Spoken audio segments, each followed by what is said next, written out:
to pomôcť, aby našiel tú nevestku. Tak. Ideme ju hľadať všetci? Môžeme. Dobre.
Tak, milí svadobčania, ja vás tu vítam v tomto skromnom príbytku.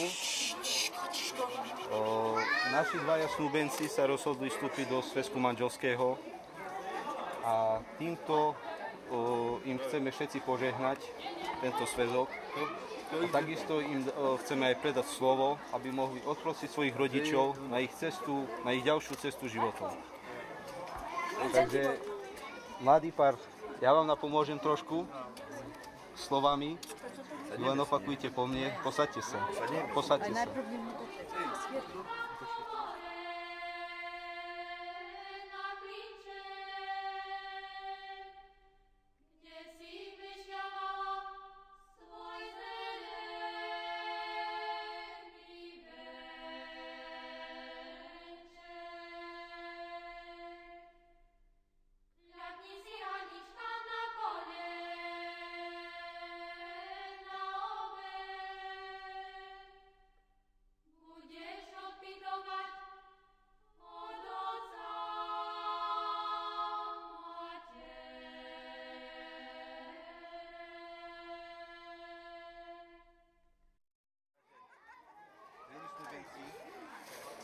Je to chvíľa, kedy by ste mali odprosiť svojich rodičov za skutky, ktoré ste vedomky a nevedomky spáchali voči ľuďom. Takže ja vám napomôžem, opakujte iba po mne. Moji milovaní rodičia. Moji milovaní rodičia. Dali ste mi to najcennejšie. Dali ste mi to najcennejšie. A to je život. Ďakujem vám z lásky. Ďakujem vám z lásky. Za starostlivosť i radosť, ktorý sa mi od vás dostal. Mnohokrát ste svoj krásny sen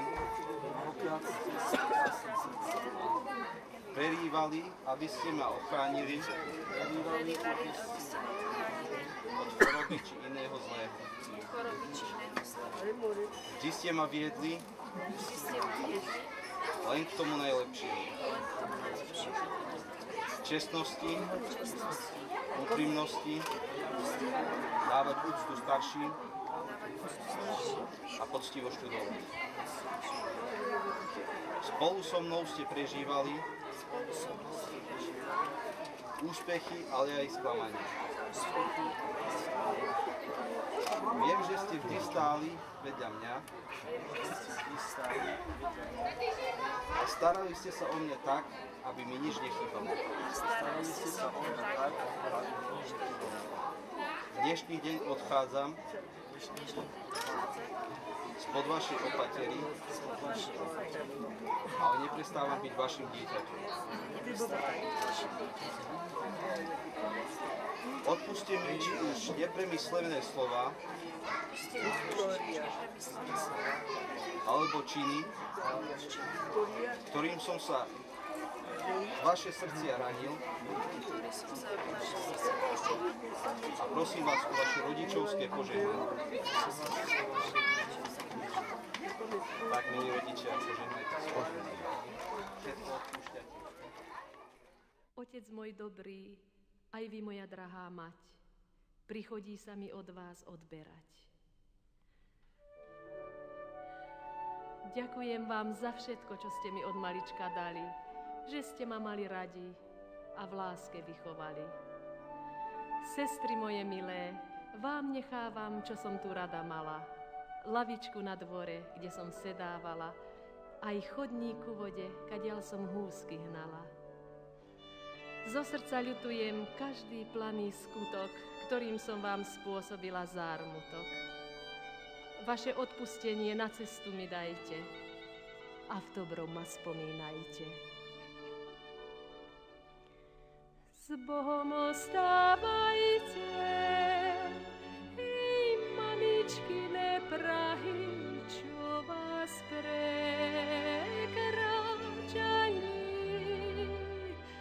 Moje biele nohy. Nikoho mi nežaľ, aj len mojej matere, ktože jej na starosť košielku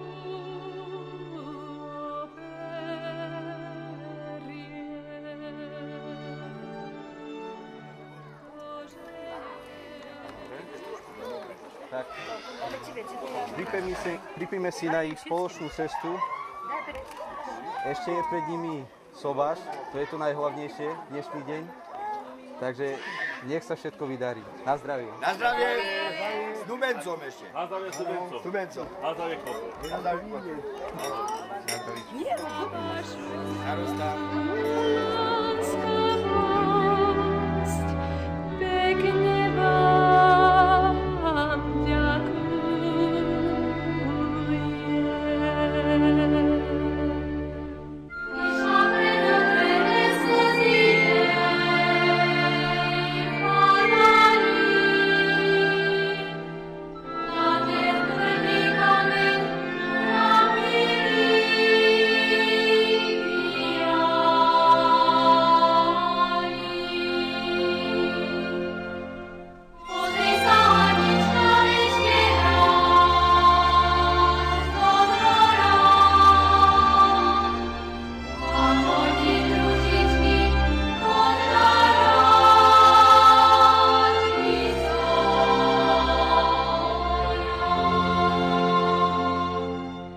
Poďme, že už poďme, aj kde sme sa zabrali dosť samo.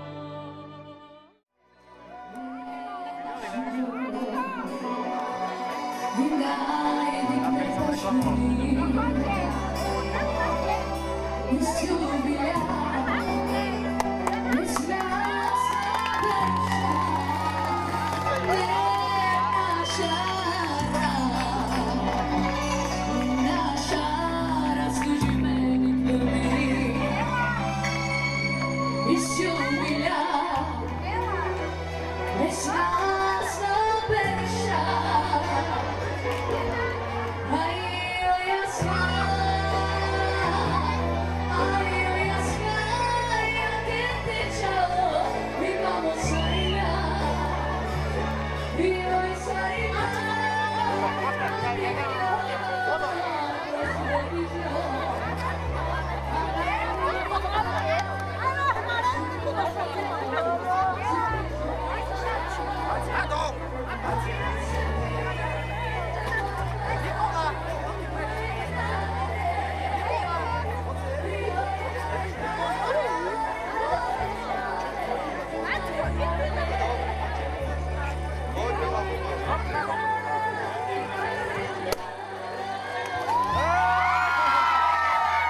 Otec, spoločenstvo Ducha Svätého, nech je s vami všetkými.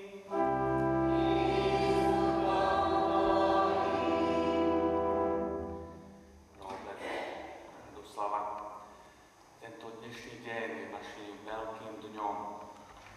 Pamätajte na to, že vaše šťastie či nešťastie sa nebude odvíjať od toho, kto vám čo povie, alebo od toho, kto vám čo dá, ale práve od vás sám. Od pravdy, ktorá sa nachádza vo vašom vnútri. Preto prv, ako si vymeníte vzájomný súhlas, ako si poviete vzájomné áno, snažte sa teraz v pravde predstúpiť pred pravdu.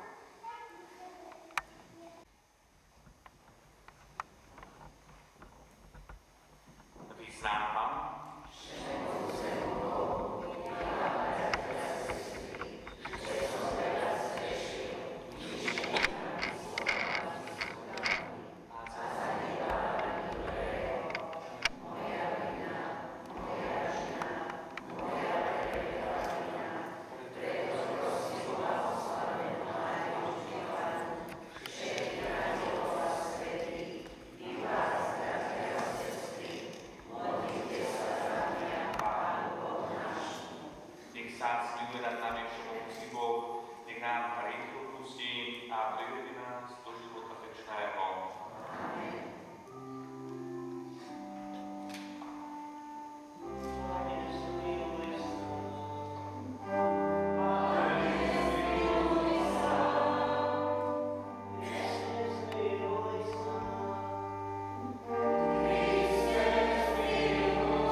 prišla moja hodina.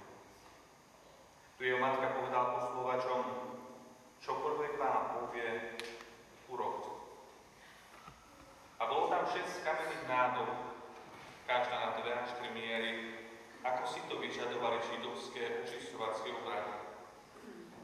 I prikázal Ježiš, naplňte tie nádoby vodou.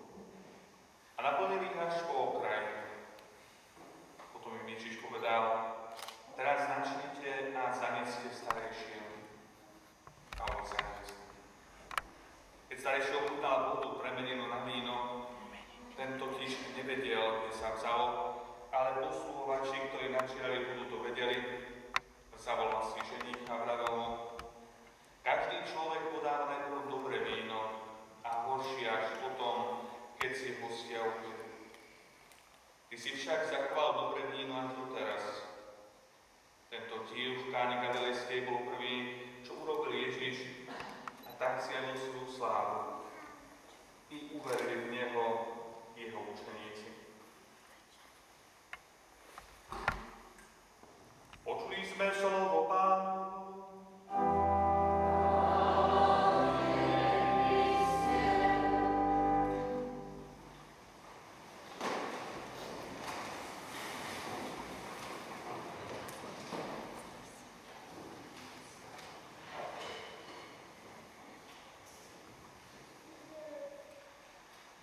Pozeráme na renesančné obrazy, vyobrazujúce svadbu v Káne Galilejskej, len veľmi ťažko učíme, kto je na nich hlavnou postavou.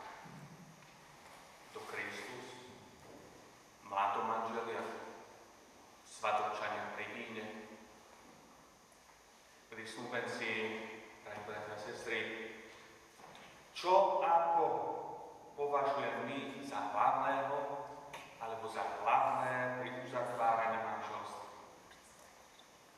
Krista? Lásku dvoch mladých hostín? Doktor Viktor Emanuel Frankl vo svojej knihe pod názvom Trpiaci človek napísal: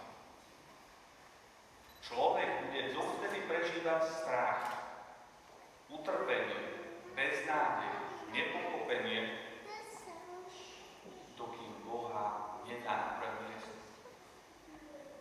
A to napísal človek, ktorý prežil koncentračný tábor. Skúsme si teraz v tejto chvíli predstaviť, že by Kristus nebol prítomný na svadbe v Káne. Podľa exegétov, biblistov, absencia vína znamená pre hostiteľa veľké poníženie a zároveň urážku pozvaných hostí. Si predstavte vy sami, že by ste prišli do sály a naraz sa vám nebolo vína. Ako by ste sa cítili. Teda Kristova prítomnosť z tohto pohľadu zachránila česť hostiteľstva.